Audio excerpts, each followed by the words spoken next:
പഹൽഗാം വിഷയത്തിൽ കേന്ദ്ര സർക്കാരിന്റെ വീഴ്ചകൾ ഒന്നൊന്നായി ചൂണ്ടിക്കാട്ടുകയാണ് പ്രതിപക്ഷം. ആക്രമണം തടയുന്നതിൽ ഇന്ത്യൻ ഇന്റലിജൻസിനടക്കം വീഴ്ച വന്നുവെന്നും അമിത്ഷാ ഉൾപ്പെടെയുള്ള കേന്ദ്രമന്ത്രിമാരെ പ്രതിപക്ഷം നിർത്തിപ്പൊരിക്കുകയും ചെയ്തു. എന്നാൽ പതിവ് പോലെ ബി.ജെ.പിക്ക് കുടപിടിക്കുന്ന ഒരു സമീപനമാണ് ശശി തരൂരിൽ നിന്നും ഉണ്ടായിരിക്കുന്നത് എന്ന് വേണമെങ്കിൽ പറയാം. ഇന്റലിജൻസ് സംവിധാനങ്ങളെ കുറ്റപ്പെടുത്തുന്നതിൽ അർത്ഥമില്ലെന്ന് പറഞ്ഞ ശശി തരൂർ കേന്ദ്ര സർക്കാരിന്റെ മേൽ വീഴുന്ന പഴികൾ കഴുകിക്കളയുന്നതിന് വേണ്ടിയുള്ള ശ്രമങ്ങളാണ് നടത്തുന്നത്.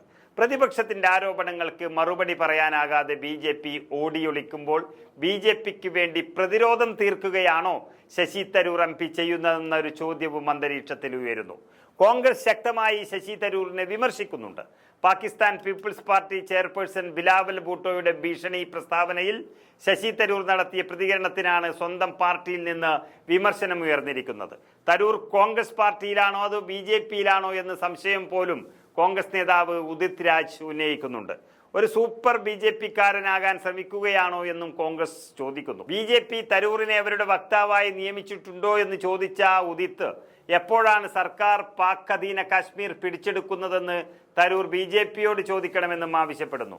പഹൽഗാം ആക്രമണത്തിന് ശേഷം സിന്ധു നദീജല കരാർ ഇന്ത്യ റദ്ദാക്കിയതുമായി ബന്ധപ്പെട്ട് ബിലാവൽ ഭൂട്ടോ നടത്തിയ ഭീഷണി പ്രസ്താവനയിൽ തരൂർ നടത്തിയ പ്രതികരണമാണ് കോൺഗ്രസ് നേതാക്കളിൽ അസ്വസ്ഥതയുണ്ടാക്കുന്നത്.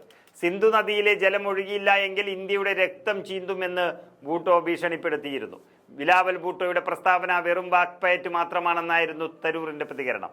ഇന്ത്യക്ക് പാകിസ്ഥാനെതിരെ യാതൊരു ലക്ഷ്യങ്ങളുമില്ല, എന്നാൽ അവർ എന്തെങ്കിലും ചെയ്താൽ തിരിച്ചടി ഉണ്ടാകുമെന്ന് കരുതിയിരിക്കണം. രക്തം ഒഴുകുകയാണെങ്കിൽ നമ്മുടേതിനേക്കാൾ കൂടുതൽ അവരുടെ ഭാഗത്തായിരിക്കും ഒഴുകുക തുടങ്ങിയ മറുപടികളാണ് തരൂരിൽ നിന്നും ഉണ്ടായിരിക്കുന്നത്. ഇതിന് പിന്നാലെയാണ് കേന്ദ്ര സർക്കാർ സംവിധാനങ്ങൾക്ക് വീഴ്ച സംഭവിച്ചിട്ടില്ല എന്ന് തരൂർ പറഞ്ഞത്.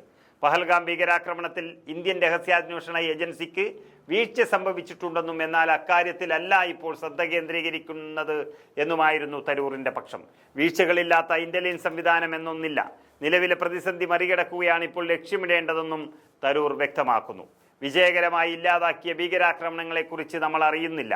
പരാജയപ്പെടുന്ന ചിലത് മാത്രമാണ് നമ്മൾ അറിയുന്നത്. ഏതൊരു രാജ്യത്തും ഇത് സ്വാഭാവികമാണെന്നും തരൂർ കേന്ദ്ര ഏജൻസികളെ വെള്ളപൂശിക്കൊണ്ട് തരൂർ പറയുന്നുമുണ്ട്. എന്തായാലും പഹൽഗാം ആക്രമണത്തിൽ രഹസ്യാന്വേഷണ ഏജൻസികളുടെ വീഴ്ചയിൽ കോൺഗ്രസിന്റെയും പ്രതിപക്ഷ പാർട്ടികളുടെയും ഭാഗത്തു നിന്ന് വിമർശനങ്ങൾ ഉയർന്നതിനിടെയാണ് ശശി തരൂറിന്റെ പരാമർശം വന്നത്. സൂപ്പർ ബി.ജെ.പിക്കാരൻ എന്ന വിശേഷണമാണ് ഇപ്പോൾ കോൺഗ്രസ് നേതാക്കൾ പലരും അദ്ദേഹത്തിന് നൽകുന്നത്. വരും ദിവസങ്ങളിൽ ശശി തരൂറിന്റെ നിലപാടുകളിൽ കൂടുതൽ വ്യക്തത വരുമെന്നും ബി.ജെ.പി ബാന്ധവം കൂടുതലാണെങ്കിൽ പിടിച്ച് പടിക്ക് പുറത്തു നിർത്തണമെന്ന വിമർശനങ്ങളും കോൺഗ്രസ് സൈബർ ഇടങ്ങളിൽ നിന്നും ഉയർന്നു വരുന്നുമുണ്ട്.